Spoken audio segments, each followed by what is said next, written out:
7 action. आलोक जी, अब मान लिया जाए मल्लिकार्जुन खड़गे अध्यक्ष बनेंगे इंडिया गठबंधन के और नीतीश कुमार संयोजक। हमारी खबर तो यही कह रही है कि बस वर्चुअल बैठक में फैसला होना बाकी है। आलोक जी, रुक तेरे को बताते। माना कि आपके कार्यक्रम का नाम राष्ट्र की बात, आज मुझे लगा अटकलों की बात कार्यक्रम का नाम क्यों ना हो। नहीं, अटकलें लगा रहे हैं आप इतनी सारी, ये ऐसा हो जाएगा फिर ऐसा हो जाएगा, फिर 17 सीटें चली जाएंगी। देखिए, इंडिया गठबंधन में स्वाभाविक है कि नीतीश कुमार जी ने सबसे पहले शुरुआत की और पूरे गठबंधन को जोड़ने के लिए और तमाम चीजों के लिए नीतीश कुमार जी की पहल थी। और नीतीश कुमार जी ने गठबंधन में कई बार ये आवाज भी उठाई कि भाई सबको स्पीड पे चलना चाहिए, सबको आगे बढ़ना चाहिए।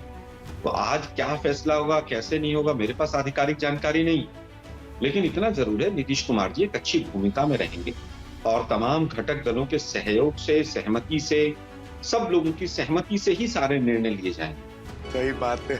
वहां बीजेपी की तरह नहीं होगा कि एनडीए की मीटिंग, अगर इंडिया की मीटिंग हुई तो एनडीए की मीटिंग होगी। 4-5 साल से पता ही नहीं था वहां पर कौन संयोजक है, कौन मिनिमम प्रोग्राम है। वहां तो हालत यह है कि जिसकी अब तो समय बचा नहीं है, नया साल शुरू हो गया, अभी चुनाव का भी अनाउंसमेंट हो जाएगी, टाइम कितना बचा है?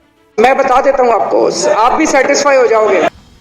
देखिए मानव जी, बिल्कुल आपकी बात सही है कि समय कम है और मैं बता दूं आपको, ये मंच वैसा नहीं है कि मैं सारी तैयारियों की बताऊं, लेकिन अंदर खाते इंडिया गठबंधन की तमाम चीजें बहुत स्पीड पर चल रही हैं, तमाम बैठकें हो रही हैं और उसमें तमाम निर्णय भी लिए जा रहे हैं।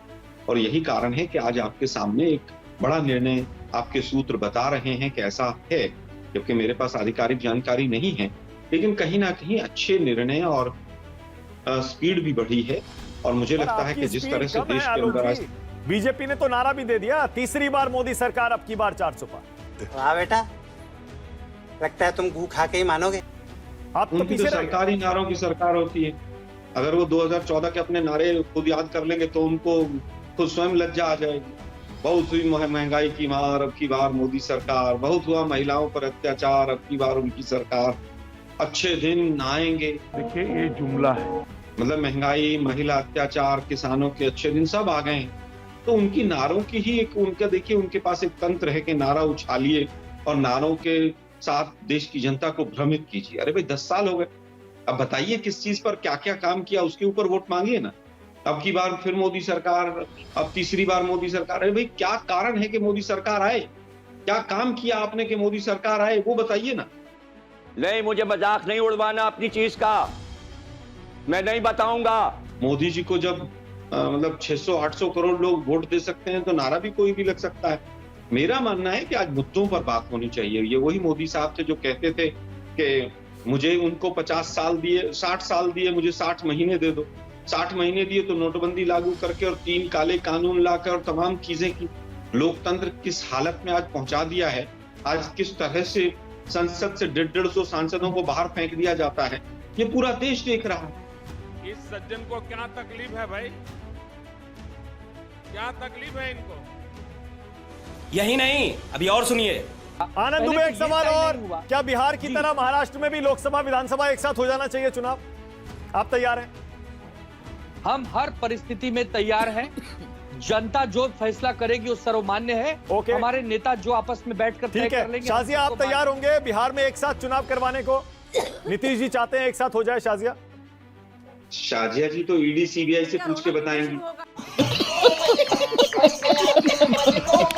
ईडी सीबीआई तैयार है कि नहीं, कितनी रेट्स डाल सकती है, कितनी नहीं डाल सकती है, उसके बाद ही तो चुनाव की बात करेंगे ये लोग। इनका रिकॉर्ड ये है कि सारी की सारी पार्टी, जितने दल इनके साथ थे, सबके टुकड़े। आप बताइए, आप अपना रिकॉर्ड बताइए। आप तो भ्रष्टाचारी पार्टी भारत की। जेडीयू के टुकड़े करने में इन्होंने कोई कसर नहीं छोड़ी। शिवसेना के टुकड़े कर दिए। और अभी वाजपेयी जी जो बैठे हुए हैं हमारे साथी, उनकी अपनी झोपड़ी के ठिकाने नहीं। अपनी झोपड़ी तो उड़ गई हवा में, मोदी जी ने उड़ा दी और यहाँ पर मोदी नामा बैठकर पढ़ते हैं। शर्म करो शर्म।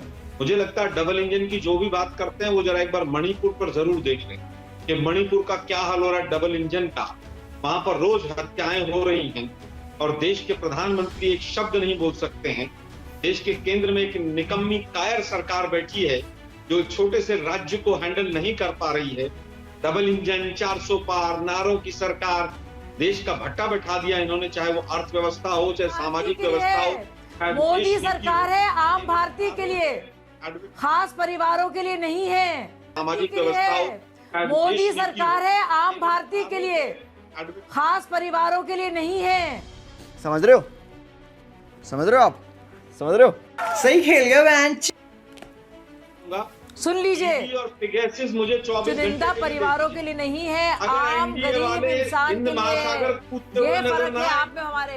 आप भाजपा को हराने में लगे हैं, हम लोग इंडिया को जिताने में लगे हैं। आप चाहते हैं भाजपा हारे, बस भाजपा हारे बस, और हम चाहते हैं इंडिया जीते और भारतीय जीते। Okay, one second. Okay, Anupriya को लाइए, अनुप्रिया को लाइए। अनुप्रिया, आप कुछ कहना चाह रही थी, बोलिए Anupriya. No my dear friend, मैं तुम्हें भड़वा कहता हूँ, दलाल कहता हूँ, और बताओ। कम से कम मर्यादा रखिए सर, कम से कम मर्यादा रखिए, थोड़ी मर्यादा रखिए।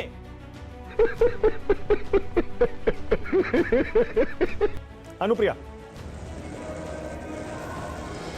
देखिए साजिया जी से मेरा एक सीधा सवाल है मानक जी आपके मंच से कि गारंटी मोदी जी की किस बात की है? जुमला की गारंटी है कि यह बिना काम की गारंटी आप दे रहे हैं? और दूसरा, यह एलजेपी के प्रवक्ता जो यहाँ बिहार की स्थिति की बात कर रहे थे, इससे एक बात साबित होता है मानक जी कि नीतीश कुमार जी की फोबिया जो है इनके साथ में इतना लंबा चल रहा है और इस कदर चल रहा है कि इनको बिहार के जनादेश पर भी भरोसा नहीं है, क्योंकि 2005 से लगातार बिहार की जनता अपरम प्यार दे रही है, और जो प्यार आपको शायद 2019 के लोकसभा में नहीं मिला।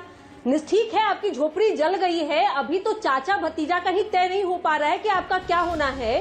और आपको याद आना चाहिए कि बीजेपी के राष्ट्रीय अध्यक्ष जी ने बिहार की धरती को चुना था मानक जी, जिसमें उन्होंने कहा था कि जितनी भी पारिवारिक पार्टी है और क्षेत्रीय पार्टी, उनका खात्मा होना चाहिए। अनुप्रिया, बीच में ना बोल। इनके साथ में एनडीए में बीजेपी के साथ में कौन है? अनुप्रिया, और मैं आपके साथ हूँ इस पर। मानक जी, एक सवाल और भी है, एक आंकड़े पर मैं आपके साथ हूँ। नेता का जो कंपटीशन है जी। विधानसभा चुनाव बिल्कुल नीतीश कुमार ने बीजेपी और आरजेडी दोनों के साथ मिलकर जीता, इसमें कोई शक नहीं, लेकिन लोकसभा चुनाव में नीतीश कुमार जी बीजेपी के साथ ही जीत पाते हैं। याद है ना आपको कितनी सीट आई थी जब आरजेडी के साथ लड़े थे? हम मालूम है, तेरे बाप को मत सिखा। जी मुझे याद है मानक जी, लेकिन जो एलजेपी के प्रवक्ता, मैं अब उसका भी जवाब दूंगी, लेकिन एलजेपी के प्रवक्ता भी बार बार एक बात कह रहे कि दलित का चेहरा, दलित का चेहरा। ये बता दीजिए कौन है दलित का नेता? चाचा की भतीजा कि आपके एक और सहयोगी दल है मांझी जी? क्या आप लोग आपस में कंपटीशन की बात है? और जो आंकड़े आप बात करें मानक जी, आंकड़े तो 2015 का विधानसभा भी है ना, कि जो 56 इंच की सरकार चल रही थी देश में, एक जादुई चेहरा चल रहा था, लेकिन उसको धराशायी माननीय मुख्यमंत्री जी ने किया। और यही एक स्ट्रैटेजी था जिसके तहत बिहार में जो हम लोग 2015 में एक्सपेरिमेंट में कहूंगी, और जो जनादेश भी मिला देश की जनता को, बिहार की जनता को, जो बार बार एलजेपी के प्रवक्ता और बीजेपी के प्रवक्ता एक नैरेटिव सेट करने का प्रयास करते हैं कि बीजेपी की सरकार बिहार में है तो राम राज्य है, और बीजेपी सत्ता से बाहर जाएगी तो बिहार में जंगल राज होता है। मोदी जी, आपको शर्म नहीं आती? जबकि इस बात पे अगर किसी ने काट में मोहर लगाया था तो बिहार की जनता ने। शाबाश बेटा, बहुत बड़ी। सब चंगासी